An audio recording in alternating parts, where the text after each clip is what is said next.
এক গ্রামে স্বপন নামে এক লোক তার পরিবার নিয়ে একসাথে থাকতো। গ্রামে তার এক আলুর পরোটার দোকান ছিল। স্বপন তার আলুর পরোটা এত ভালো বানাতো যে তার আলুর পরোটা গ্রামবাসীরা ভিড় করে খেতে আসতো। দাদা, এক প্লেট আলু পরোটা দেবে? হ্যাঁ দাদা, দিচ্ছি। এই নিন দাদা। স্বপন লোকটাকে আলুর পরোটার প্লেট দেয়। লোকটা পরোটা মুখে দিতেই বলে, সত্যি দাদা, আমি আমার জীবনে এত স্বাদের আলুর পরোটা অন্য কোথাও খাইনি। যেই স্বাদ তোমার হাতের আলুর পরোটায় আছে সেটা আর কোথাও নেই। ধন্যবাদ দাদা, এটা তো ওপরওয়ালার দয়া। হ্যাঁ দাদা, খুব ভালো খেলাম। দাদা, আমাকে 4টি প্যাক করে দাও, বাড়ি নিয়ে যাব। প্রতিদিনের মতো আজও স্বপনের কামাই খুব ভালো হয়।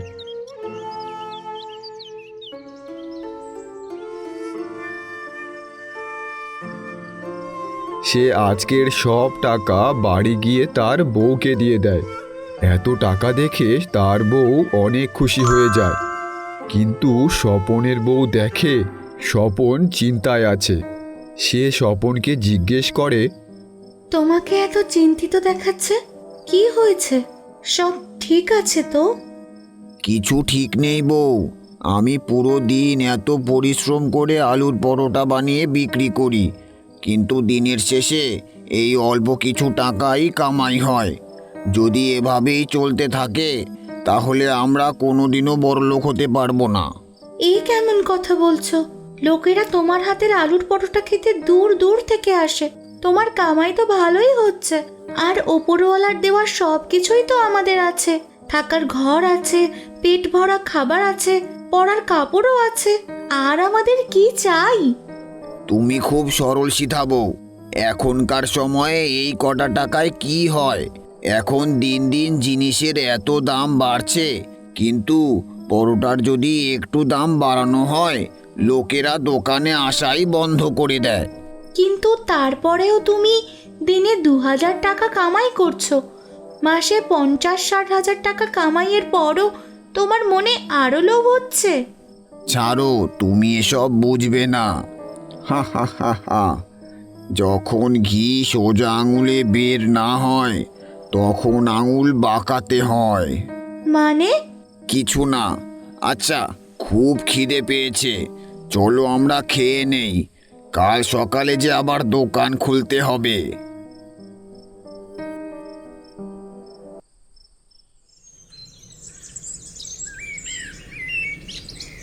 পরদিন সকালে স্বপন যখন তার দোকানে যাওয়ার জন্য রেডি হচ্ছিল, তখন তার মাথায় একটা বুদ্ধি আসে।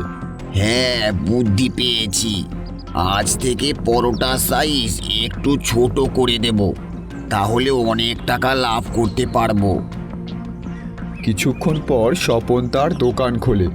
স্বপন আজ সত্যি তার পরোটার সাইজ ছোট করে দেয়, আর তার তরকারির জন্য বড় বাটির জায়গায় ছোট বাটি ব্যবহার করে।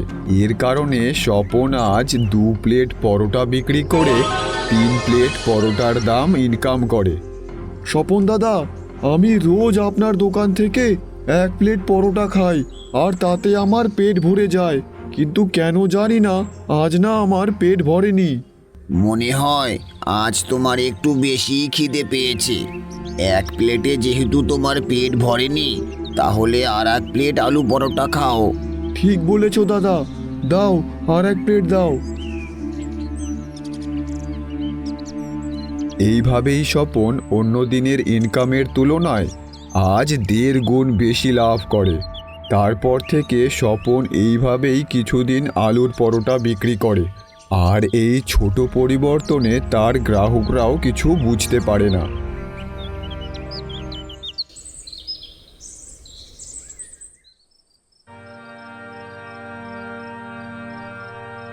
1.5 গুণ লাভ করেও স্বপন সন্তুষ্ট হয় না। স্বপনের লোভ আরও বেড়ে যায়। স্বপন তার বউকে বলে, এই নাও বউ আজকের টাকা। 3000 টাকা? এত টাকা আজ কি করে হলো? ময়দা তো রোজকার মতোই মাখিয়েছিলাম। হা হা হা হা।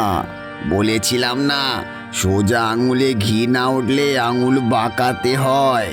আজ আমি আলুর পরোটা সাইজ ছোট করে দিয়েছিলাম, তাই আজ আমার এত লাভ হয়েছে। কিন্তু তুমি যে ছোট করেছো, এতে কোনো সমস্যা হবে না? না, কেউ বুঝতে পারেনি। এবার আমাকে আর একটু বুদ্ধি লাগাতে হবে, আরো লাভ চাই আমার।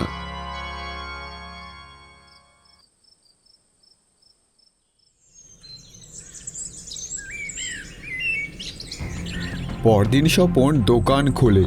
সে আজ গ্রাহকদের যাতে সন্দেহ না হয় এর জন্য পরোটার সাইজ আর ছোট করে না।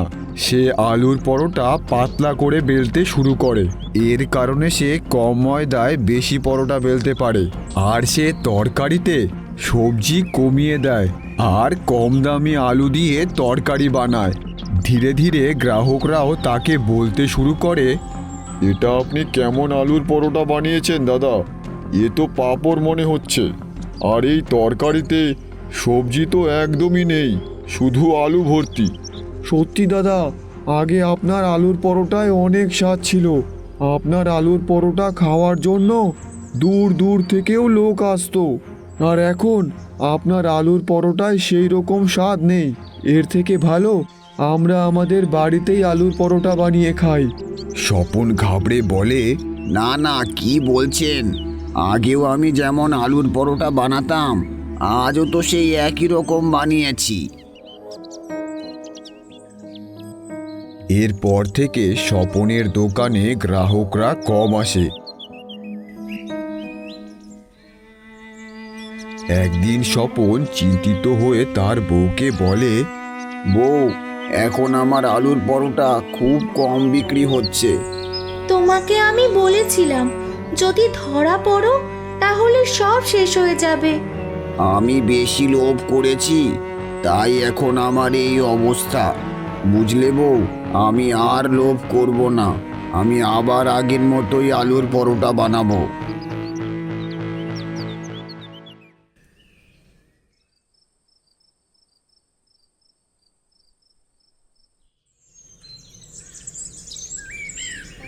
পরদিন সকালে স্বপন তার দোকানে যায়। সেদিন গ্রামের জমিদারের নায়েব তার দোকানে আসে। আরে বাবু, আপনি আবার এত কষ্ট করে আসতে গেলেন কেন? কাউকে দিয়ে আমায় ডেকে পাঠাতেন, আমিই চলে যেতাম। স্বপন, আমি তোমার আলুর পরোটার নাম ডাক অনেক শুনেছি। লোকেরা বলে তোমার হাতের আলুর পরোটা যে খায় সে আর কখনো সেই স্বাদ ভুলতে পারে না। তো শোনো, জমিদারের নাতির জন্মদিনে পুরো গ্রাম নেমন্তন্ন করেছেন, আর উনি চান তাদের খাবার তুমি বানাও। তো তুমি কি পারবে বানাতে? হ্যাঁ বাবু, কেন পারবো না? আচ্ছা, তাহলে এই নাও কিছু অগ্রিম টাকা। সামনের বুধবার অনুষ্ঠান, তো তুমি সেদিন সবার জন্য খাবার বানিও। দেখো যেন কোনো ত্রুটি না থাকে। জমিদার বাবুর মান সম্মানের ব্যাপার, বাকি টাকা কাজ হওয়ার পর পাবে। আপনি চিন্তা করবেন না বাবু, আমি এমন খাবার বানাবো যে গ্রামের লোকেরা আঙুল চেটে খাবে।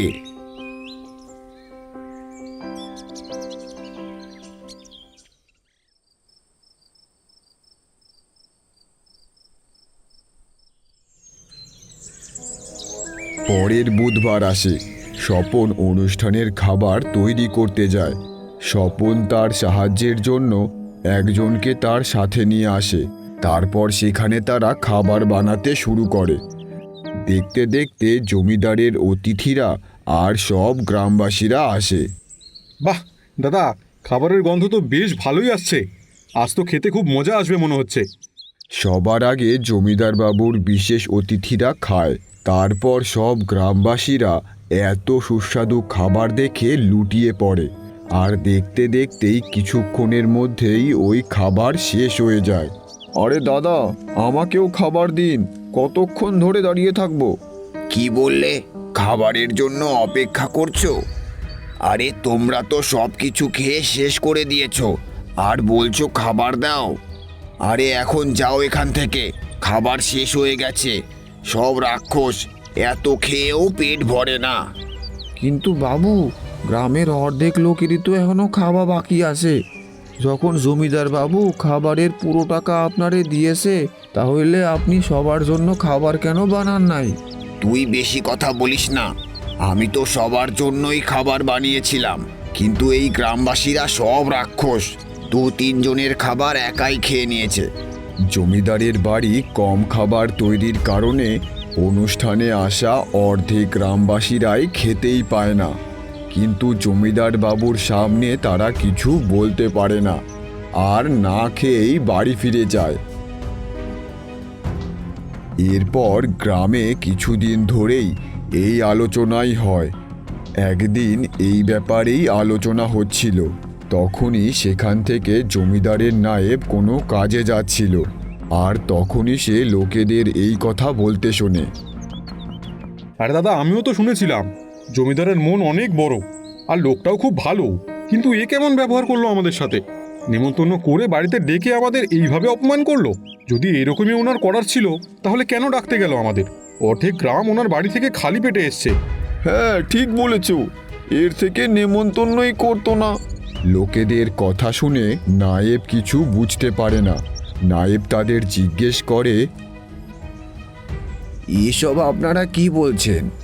জমিদার বাবুর বাড়ির অনুষ্ঠানে আপনারা খাবার পাননি? হ্যাঁ বাবু, আমরা ওই দিন না খেয়েই চলে এসেছিলাম। লোকটার কথা শুনে নায়েব স্বপনকে সন্দেহ করে। তাই সে স্বপনের সাথে কথা বলতে স্বপনের দোকানে যায়।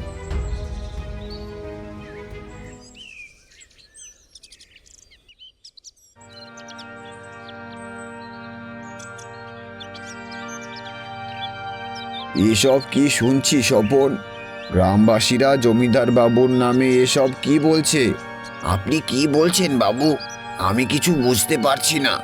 তুমি এটা বলো আমাকে, যখন আমি তোমাকে সব গ্রামবাসীদের খাওয়ানোর জন্য জিনিস আনার সব টাকা দিয়েছিলাম, তাহলে অনুষ্ঠানে অর্ধেক লোকই খেতে পায়নি কেন?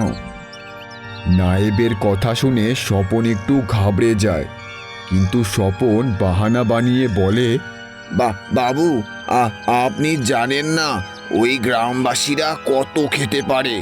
রাক্ষসও ওদের কাছে হার মানবে। কখন যে ওরা সব খাবার খেয়ে শেষ করে দিয়েছে আমি বুঝতেই পারিনি। একজন 4-4 বার খাবার খেয়েছে।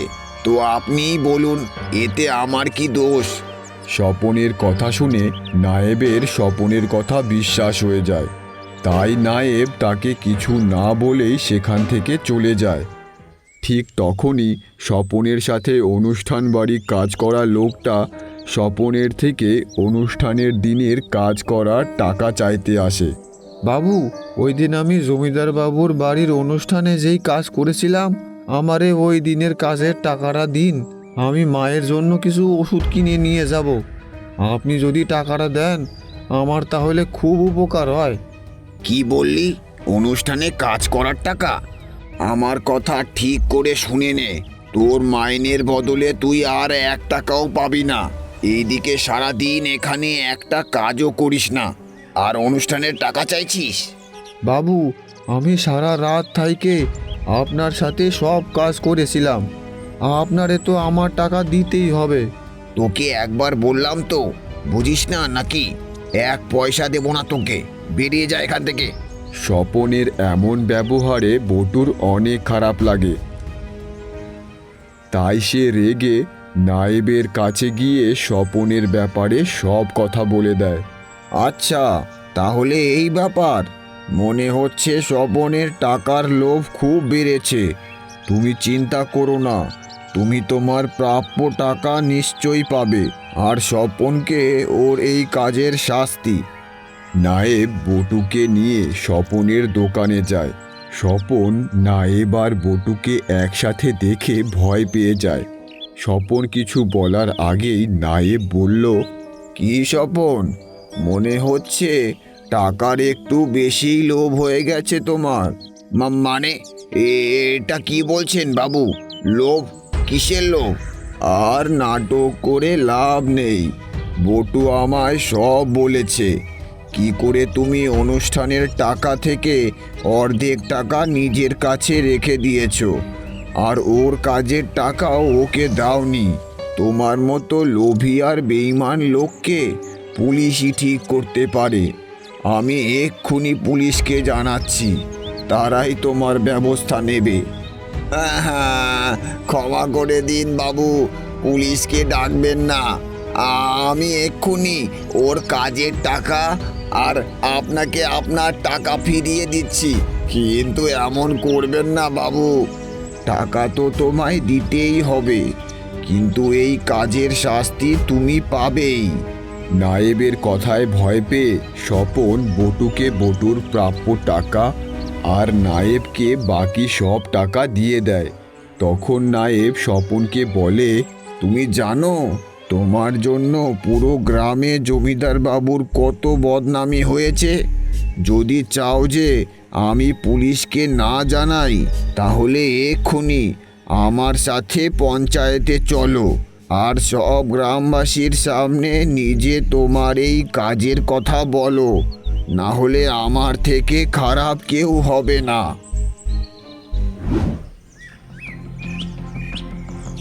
পুলিশের ভয়ে স্বপন তার সব ভুল স্বীকার করে যে সে লোভে এসে এই ভুল করেছে, যার জন্য পুরো গ্রামে জমিদারের বদনামি হয়। স্বপন সব গ্রামবাসীদের কাছে ক্ষমা চায়, কিন্তু তার এই কাজের জন্য সব গ্রামবাসীদের সামনে তার অনেক বদনামি হয়, যার কারণে সে তার বউকে নিয়ে সারা জীবনের জন্য এই গ্রাম থেকে চলে যায়। আর তার এই লোভের কারণে অনেক সমস্যার সামনা করতে হয়।